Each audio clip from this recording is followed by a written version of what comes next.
법무부 장관 재직 시절 한동훈은 미담 제조기였다. 법무부 직원들이 익명으로 글을 남기는 블라인드에 한 장관의 미담이 게시된 바 있는데 이것이 미담 제조기 한동훈의 제1호 미담이다. 한 직원은 우리 과 대부분이 한동훈 장관 팬임이라는 제목의 글에서 다음과 같이 말하고 있다. 20대 직원부터 50대까지 전부 가끔 낮에 장관 마주치는데 다들 티는 안 내는데 오히려 장관이 엘베 안에서 엘베 잡아주고 그럼.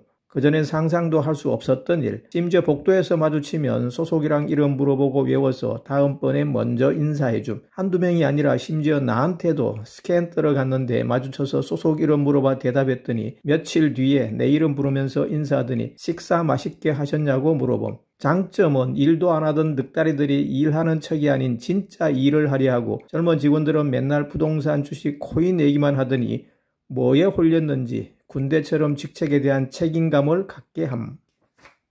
법무부 장관 한동훈의 제2호 미담은 교정직 공무원 관련 미담이다. 한 장관은 장관 재직 시절 잘나가는 검사들보다 그늘진 곳에서 묵묵히 자신의 일을 하는 교도관들에게 특별한 관심을 가졌다.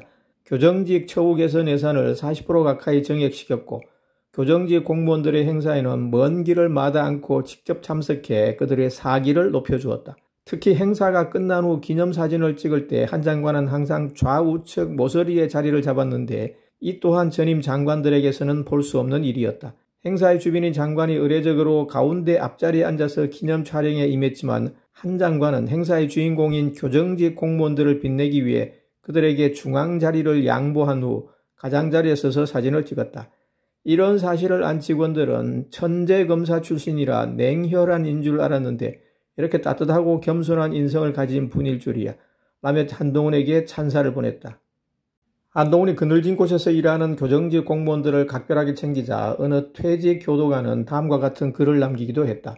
이런 따뜻한 마음을 가진 사람이 어떻게 흉악한 범죄인을 수사하고 단죄하는 수사검사를 오랫동안 역임했으며 정부를 흠집내기 위해 혈안이 되어 있는 내로라 하는 야당 국회의원들에 맞서 그토록 강단 있는 모습을 보였을까? 자신의 영달과 입신양명을 위해서는 절대로 이런 모습이 나올 수 없음을 나는 안다. 오로지 나라 앞날과 조직의 바람막이가 되겠다는 날쌔린 각오가 없다면 절대로 할 수 없었을 것이다. 내세우지 않아도 실력과 겸손함이 몸에 밴 이 사람이 멋있어 법무부 장관에 취임했을 때 퇴직 교도관으로 30년이 넘도록 교정 현장에서 느꼈던 점들과 개선돼야 할 사항을 적어 전자메일로 보낸 적이 있다. 실력이 있으면 겸손하기 힘들고 높은 자리에 있으면 아래사람 고충을 이해하기 어려운데 한마디 한마디에 진심이 묻어나는 사람 냄새나는 이 사람이 참 좋다. 법무부 장관 시절 한동훈의 또 다른 미담은 비행기 좌석과 관련된 미담이다. 민주당 의원들이 해외 출장비 내역을 공개하라며 공세를 취하는 과정에서 오히려 미담 사례 하나만 더 늘려주었던 것. 장관들은 해외 출장 시에 퍼스트 클래스를 이용하는 것이 관례였지만 한동훈은 비용 절감 차원에서 비즈니스 클래스를 이용했다. 보여주기식이 아니라 진심에서 우러나온 것이었는데 장관 한동훈의 비즈니스 이용은 일회성으로 그치지 않고 재직 시절 내내 그렇게 했다. 직원들이 관례에 따라 퍼스트 클래스를 예약하려고 기한을 올렸지만 한 장관이 하향 조정을 지시했다. 제주도 출장 당시 국내선 비행기를 이용할 때는 이코노미석에 앉은 한 장관의 모습이 어느 네티즌에 의해 알려지기도 했는데 시민들은 세금 아끼려고 비행기 이코노미에 앉아가는 장관은 한동훈이 처음, 실력과 인성도 넘사벽인데 공직자로서의 윤리도 넘사벽이라며 한동훈에게 갈채를 보냈다. 한동훈의 법무부 장관 재직 시절 다양한 미담 사례들이 쏟아지면서 장관이 아니라 일반 시민으로서의 한동훈의 댐댐이도 새삼 주목을 받았는데 그 가운데 알려진 미담 가운데 대표적인 것이 부동산 관련 미담이다. 한동훈의 아버지는 미국 실리콘밸리에 본사를 두고 있는 글로벌 반도체 기업인 어플라이드 마그네틱스의 임원으로 재직했었고 그 덕분에 한동훈은 아버지로부터 상당한 재산을 물려받았다. 그 가운데 대표적인 것이 경기도 부천의 상가 건물인데 이 건물은 한동훈이 물려받을 당시만 해도 주목을 받지 못했지만 그 후 지하철역에 들어서는 등의 호재로 시가가 껑충 뛰었다. 상가 주인인 한동훈은 이 빌딩의 상가들을 모두 세를 주었는데 세를 든 상인들의 이야기를 종합하면 한동훈은 보기 드물게 착한 임대인이다. 임대인 한동훈은 주변 시세보다 훨씬 싸게 임대를 놓았으며 15년 동안 3차례에 걸쳐 5만 원씩만 임대료를 올렸다고 한다. 한동훈이 스타 장관으로 주목을 받자 그의 어린 시절과 청소년기, 대학 시절 등 학창 시절의 이야기도 자연스럽게 주목을 받았는데 지인들의 증언을 종합해보면 학창 시절의 한동훈은 생활 그 자체가 미담이었다. 초등학교 시절부터 고등학교까지 내내 전교 1등을 다툴 정도로 공부를 잘하는 모범생이었으며 학급 반장을 도맡아 할 정도로 리더십도 뛰어났다.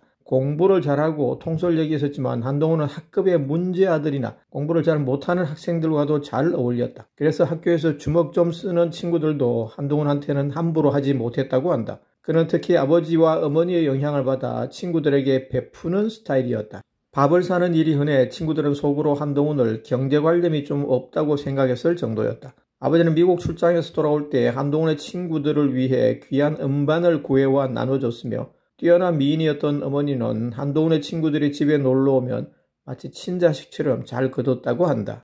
한동훈 장관이 국민의힘 비상대책위원장에 취임한 이후에도 그에 관한 미담 사례는 꾸준히 이어졌는데 몸에 밴 한동훈의 겸손한 인성이 특히 주목을 받았다. 비가 오는 날 한동훈 위원장이 당사에 출근을 할 때 보좌관이 우산을 받쳐주기 위해 마중을 나왔는데 한동훈은 오히려 자신이 직접 보좌관에게 우산을 씌워줘 화제가 되었다.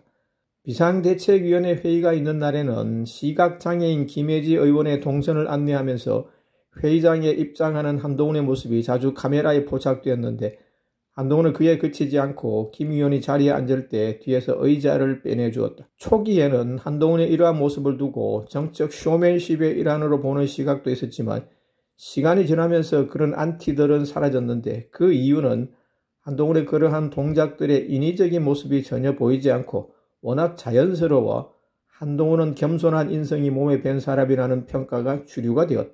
국민의힘 차기 전당대회에서 당대표 출마가 거론되는 인물들은 한동훈 전 비대위원장과 나경원 의원, 원희룡 전 국토교통부 장관, 윤상현 의원 등이다. 6월 17일자로 발표된 여론조사를 보면 보수 지지층의 60% 가까이가 한동훈을 지지하고 있다. 가히 압도적이다. 그 이유가 뭘까?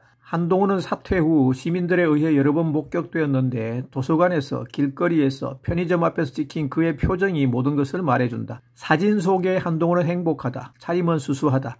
장관이나 여당 대표의 흔적은 없고 그냥 동네에서 마주칠 수 있는 동료 시민이다. 시민들은 한동훈의 모습을 보면서 저 사람과 함께라면 내 삶이 행복하겠다는 생각을 한다. 이재명 민주당 대표가 총선 후 서울대 병원에 입원 휴식을 취한 것과는 달리 한동훈은 도서관에서 책을 읽었고 동네 칼국수집에서 도넛집에서 자연스럽게 시민들과 마주쳤다. 국민들은 국민만 보고 가겠다는 한동훈의 말 속에 진심이 묻어있다고 생각한다. 광장인 채널에서는 멤버십 제도를 도입했습니다. 회원에 가입하시면 닉네임 옆에 도토리 배지가 표시되며 제 채널의 댓글 및 실시간 채팅에서만 사용하실 수 있는 맞춤형 그림 이모티콘이 제공됩니다. 회원 가입으로 성원해 주시면 더 좋은 영상으로 보답하겠습니다. 감사합니다. 멤버십 회원 가입과 함께 화면의 우측 하단에 보이는 슈퍼 생스로도 후원해 주시면 감사하겠습니다.